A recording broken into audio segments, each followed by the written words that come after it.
Well, children who experience traumatic events are often traumatized again when they have to tell authorities what happened.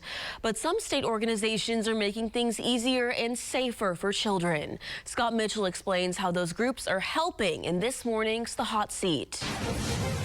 And good morning and welcome to Hot Seat. I'm Scott Mitchell. My guests are Vicki Bone, Oklahoma Interviewing Services, and Maria Rosales Lambert, the founders of Oklahoma Interview Services. And people are saying we've known each other for a lot of years.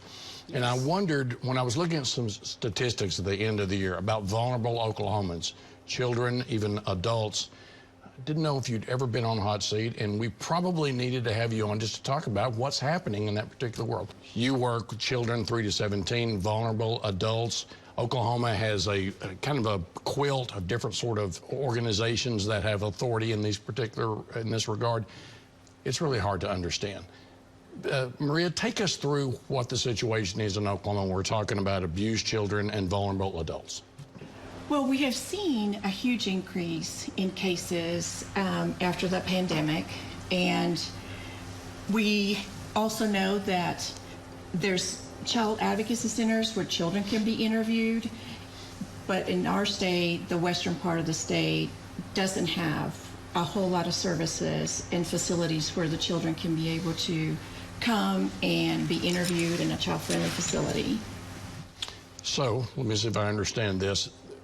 Western Oklahoma appears to be the least amount of places where they can go. When you're dealing with children interviewing it's possible crimes, oftentimes you have multiple agencies have to interview that child, correct? And that's traumatic to the children. Correct. We want to reduce the number of times the children are being interviewed, and we want different agencies to be working together to investigate the cases and not have each agency have to interview the child. So the child is brought to a location, a child advocacy center, where they're interviewed and the interview is recorded, and it serves for the purpose of all the investigative agencies. But y'all have worked with folks from Tulsa to Western Oklahoma. It happens in all jurisdictions, correct? That's correct. That's correct. We have worked in all 77 counties.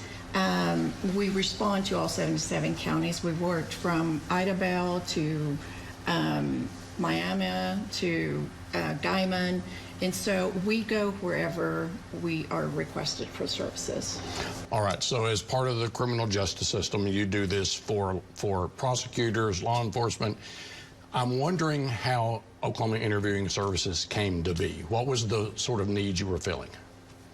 So due to there being a multitude of child advocacy centers mainly focused central to eastern Oklahoma, there's a huge need in the western part like we had talked about. So one of our main focuses is to provide those services in the more rural areas so that those families are not having to travel an hour, 2 hours, 3 hours to receive those services. So we are able to drive to them, and sometimes they have locations that we consider soft rooms. Mm-hmm. So they're child-friendly, but they often could be in a police department or a DHS location. And so the goal is to provide a more neutral, child-friendly setting like the child advocacy centers have. And so to do that, we have a mobile forensic interviewing unit that we can drive, and that provides us a service to go right into those towns to provide the services for those families and children.